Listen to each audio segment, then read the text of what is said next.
right, so I guess we can go ahead and start making the dish then.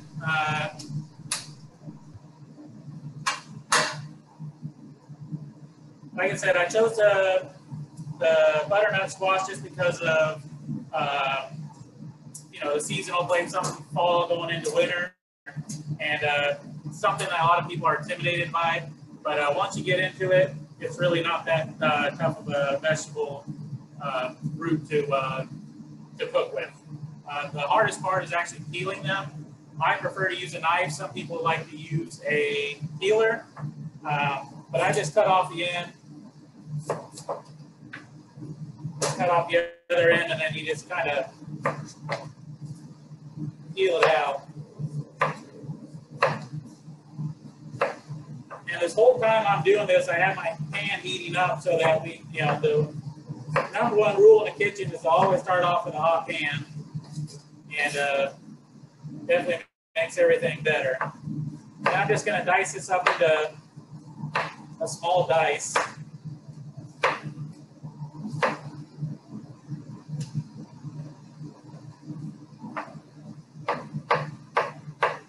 And we're going to cut it kind of small just so it cooks all the way through. And hopefully it mashes up in that risotto to give it a nice deep flavor.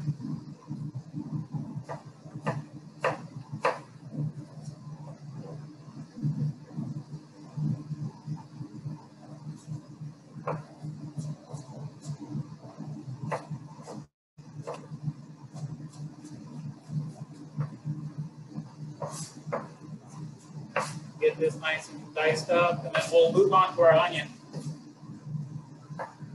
So the first thing you want to do when you're making this is you're going to use chicken broth or chicken stock.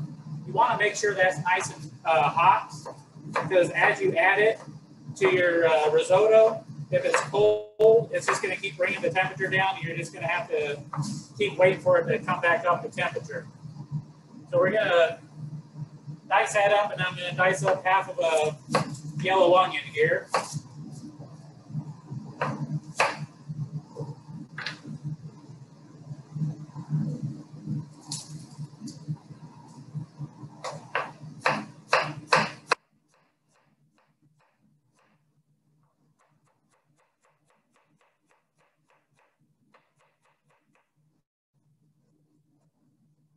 All right, feels like the pan is nice and warm there, so I'm going to use a little bit of canola oil or any kind of soybean oil, something that has a high smoke point so it doesn't burn. And we're going to put in our yellow onion.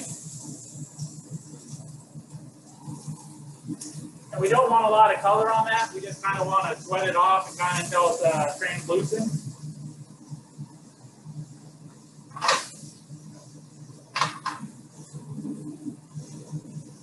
This is going to give the risotto a lot of its flavor. Then we're going to put a little bit of chopped garlic in there. I highly recommend you chop your own garlic. Just better flavor, better product. The stuff that's free chopped that you get in the store doesn't have a ton of flavor in it.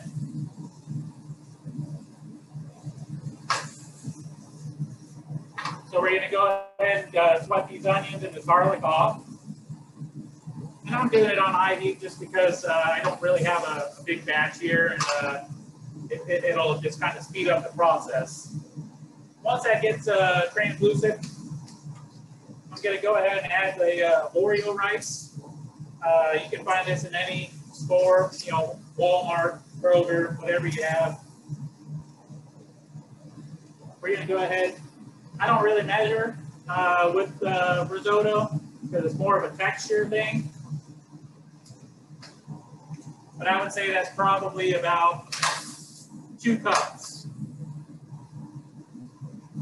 You're going to saute this up a little bit, just kind of get a little color on the Oreo rice. That's really going to bring out the nutty flavor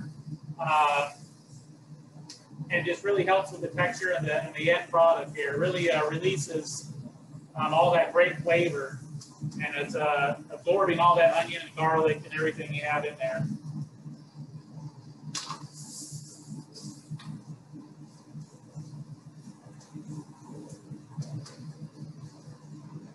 Once you start seeing the arboreal rice start taking on a little bit of color, you're going to add your wine.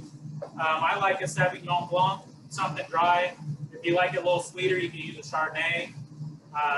I've even seen people use red wine and turn their risotto bright purple. My go-to wine with risotto is a Sauvignon Blanc. I think it's a perfect perfect wine for this. I'll pour about a cup of wine in there, and it's really going to suck in all that flavor and start the cooking process. You're just going to let that reduce until all the wine is gone, and let that rice suck up the wine there. And as that's happening, I have my chicken broth over here, just about to a boil. And like I said, you're going to want this broth as hot as possible so that it doesn't keep bringing down the temperature here.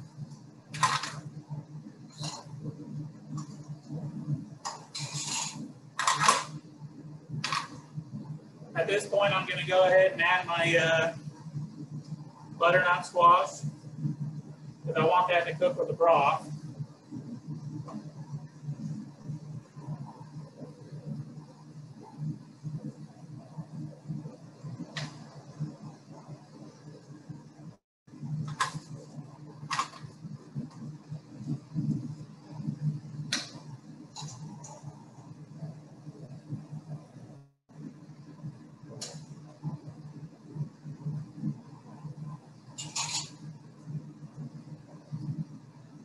Like I said, we'll keep this on high.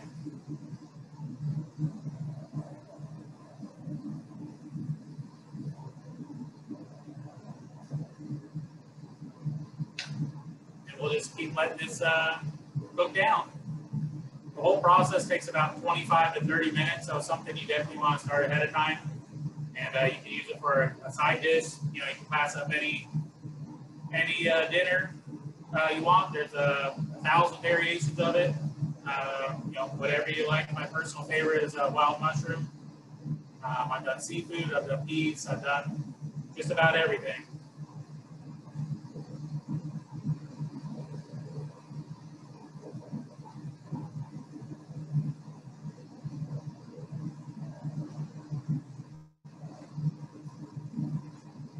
While this is cooking, it's softening up the butternut squash, so at the end, should mash up real nice into the risotto and give it, you know, excellent texture, excellent flavor, and be a good thing.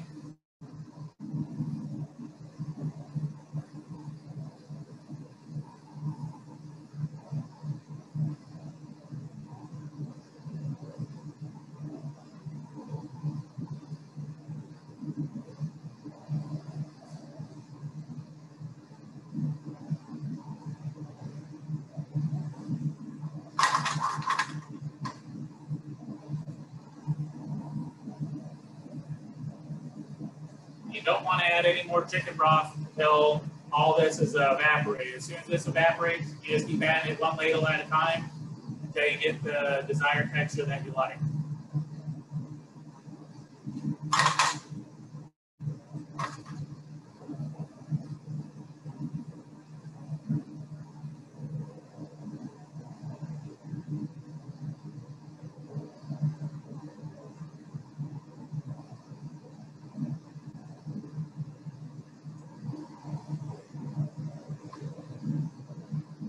Constantly want to keep stirring it so you don't let it stick to the bottom, and you don't want it to clump up, so you just keep it moving.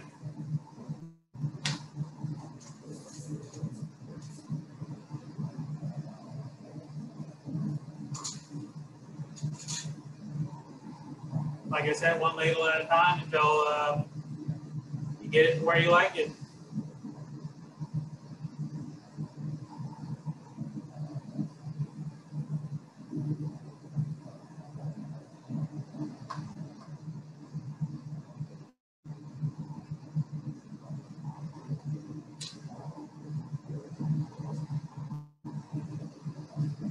So we're just going to keep letting that reduce, letting it cook down. All those flavors are coming together. Your butternut squash is getting nice and soft, so it matches up there at the end.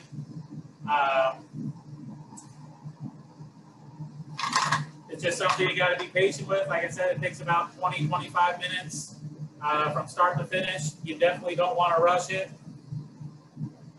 This could really be a showstopper done correctly.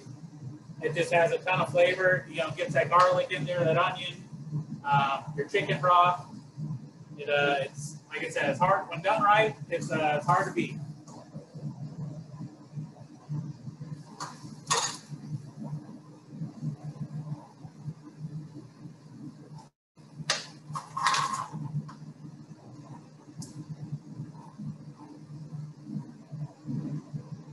And it's definitely one of those things when you start cooking it, you don't want to walk away from it, because if you walk away from it and your Oreo rice sucks up all your broth and you burn it, you got to start all over again.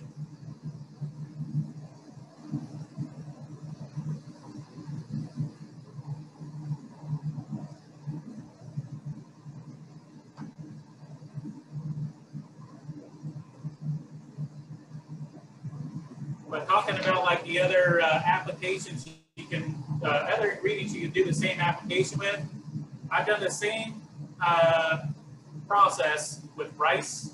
I've done it with orzo pasta. I've done it with spaghetti. Same thing. You saute your onions and your garlic, and you crack the spaghetti noodles, the dry spaghetti noodles, throw them in there, kind of toast them up, and then add your wine and your chicken broth. Excellent. The flavors that this process produces is it's hard to beat.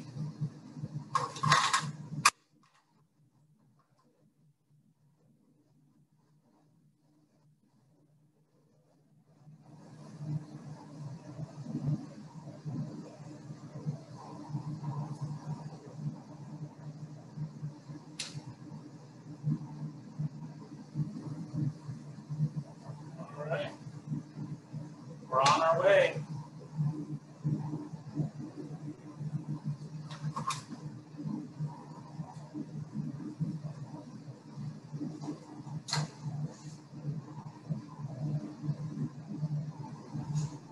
Jason, what are you putting in what's in the silver pot?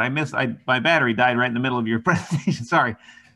Oh, that's okay. It's a chicken broth or chicken stock. Okay, chicken stock. Okay. You want to make sure it's nice and hot, because if you don't, if it's not hot, as you're adding it, it's going to kill the heat. So it's going to slow down the process. Right. So you want to have some chicken broth boiling. Heated. Okay. So that as you keep adding it ladle by ladle, and you want to do the stages. You want to add a ladle, let it cook down to nothing, add another ladle, let it cook down to nothing, and just keep it going that way. And then there is really no measurement. You just kind of keep an eye on it, keep turning it, and you'll see it start to come together. And then, you know, right before it's done, you're going to add some butter and some Parmesan cheese and taste it for seasoning. And, but yeah, chicken broth.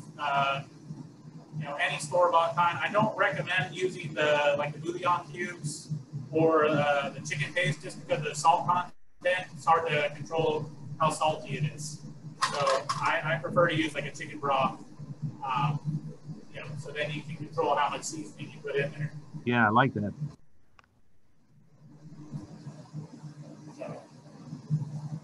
So I'd say we're probably about halfway done right now.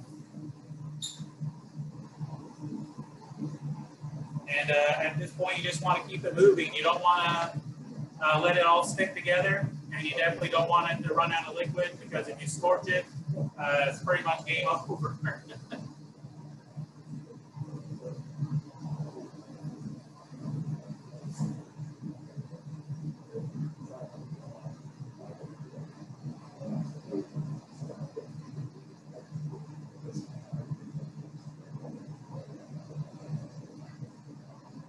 And this is definitely something that you want to try to have done right before you serve it, because once you put your Parmesan cheese and everything in, once it cools, it kind of gels up.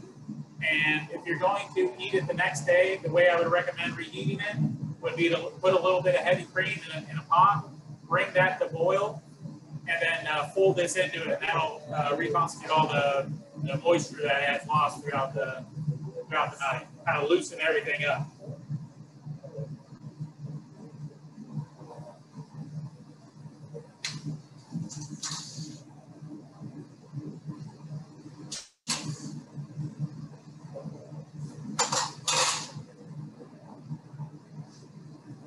Like I said, this is basically the process. You just keep adding the broth until you get to the consistency you like, and your borio rice gets cooked all the way through. And each time you add broth, you're just strengthening that flavor over and over and over until it just gets all that goodness in there.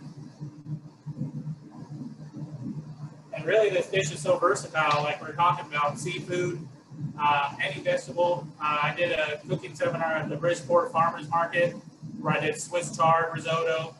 It's actually pretty fun. You get to walk through the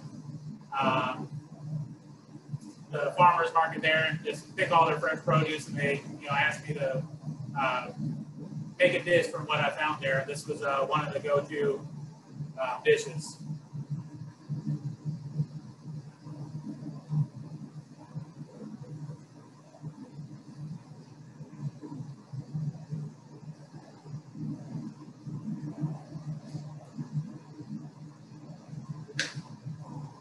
And all the starches and everything that's being released from the pasta is just, it's kind of making it thicker and thicker and thicker and thicker until it's almost like a, cream.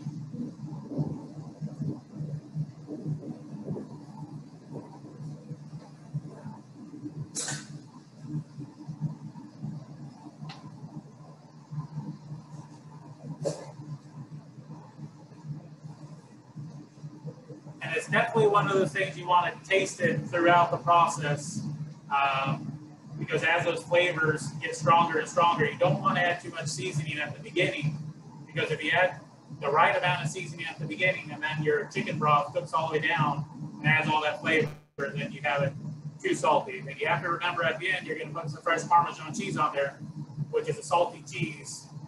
So I like to save the seasoning part at the end. I think the broth has enough flavor for the actual rice, and then you can season it at the end.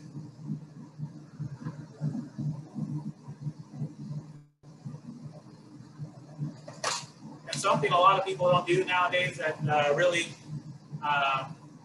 hurts Chef Patrick and I is a lot of people don't taste their food. We highly encourage people to taste their food, throughout the cooking process, so you know what it tastes like. I always have a thing of plastic spoons on the side. Obviously at home you just have a drawer full of spoons, but you just want to taste it at just about every stage, so you know where you're at, where you're going, and where you want to be.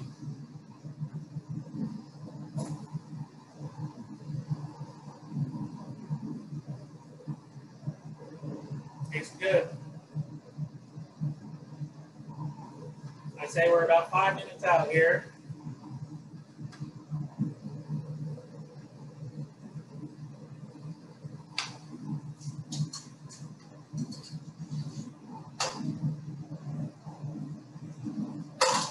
One more ladle of the broth. As soon as this cooks down, we'll add our butter and our Parmesan cheese and a little bit of chopped parsley, just kind of freshen it up a bit, and it should be all ready to go.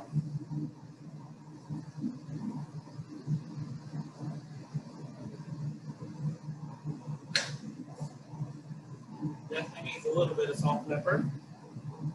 I always like to have a thing of salt and pepper mix on all my stations. It's a good thing to have in any kitchen.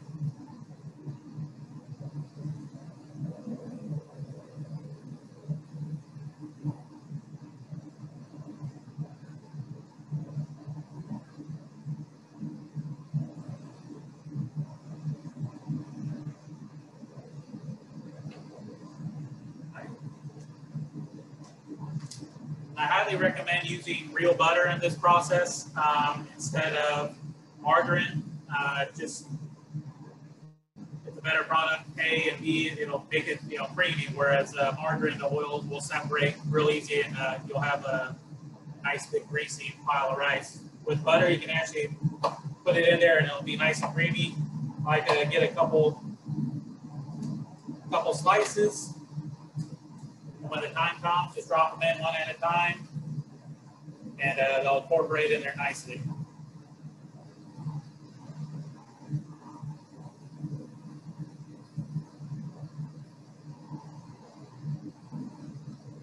If you're cooking this dish for, like, say, a dinner party, and you're trying to make it a little bit ahead of time, I would highly recommend that you cook it al dente, and then cover it up, and it'll continue to cook. Because if you cook it 100% through, and then you cover it up and wait 30, 40, whatever minutes until your guests arrive, you'll have one big solid block of risotto.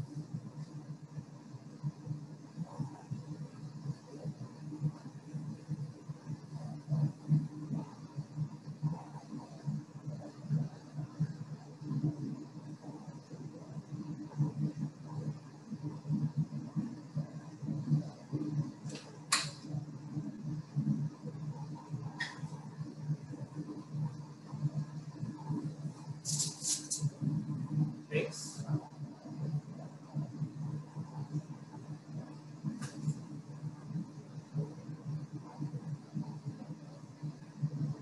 Definitely getting close now.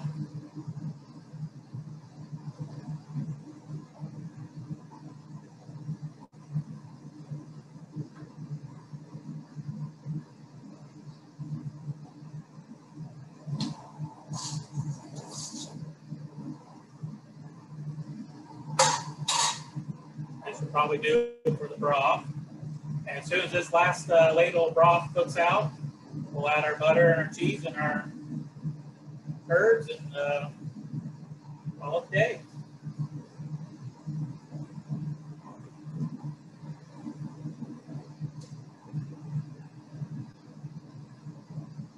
The reason I like this dish so much is because it's everything that chefs like. It's something that takes time to develop all the proper flavors. Sometimes after a hard day of work or whatever, you want to go home and make something really quick. This is something you really want to take your time with, and get all the flavors to the fullest.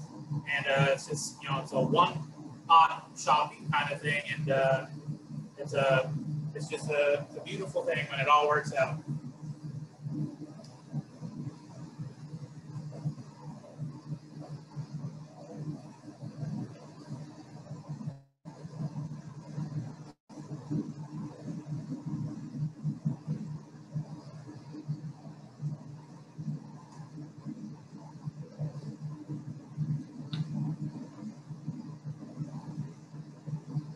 Almost there.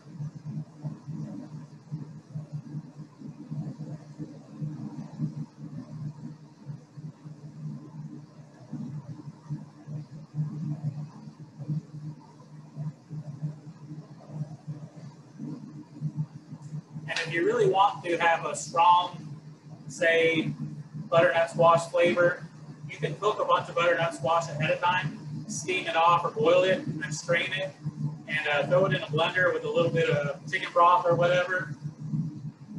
And then you can use that as your broth, and that'll incorporate the butternut squash flavor throughout. Same thing for, like, you're doing a mushroom risotto. You can take some dried mushrooms, put that in some chicken broth, some boiling chicken broth, and really infuse the mushroom flavor all the way throughout the dish.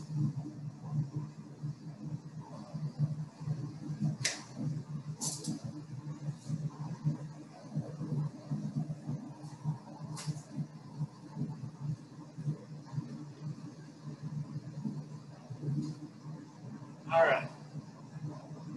So that's just about cooked out.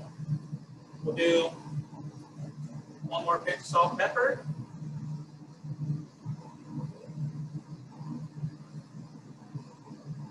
At this point, we're going to go ahead and turn the heat off. Throw a couple pieces of butter in there.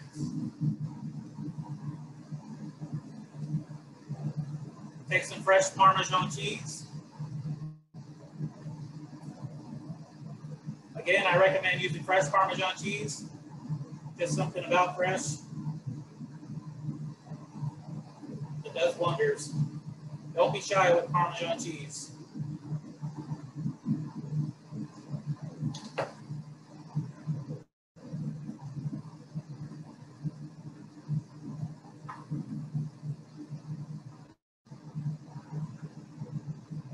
Now it's really starting to become a nice creamy dish.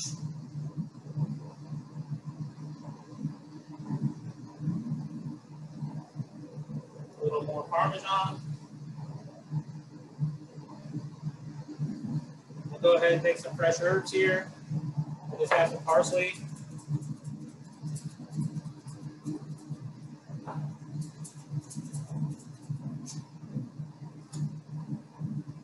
Sprinkle that without or throughout.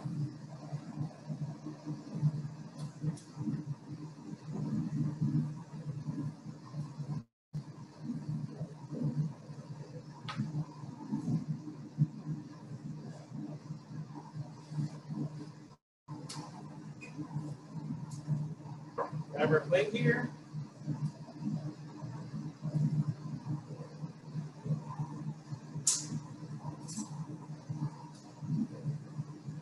You should have a nice creamy risotto, which you can use as a side dish, or like I said, you can use it as a main course. With the Parmesan on top. There you go. Butternut squash risotto. Bravo. Fantastic. Looks fabulous.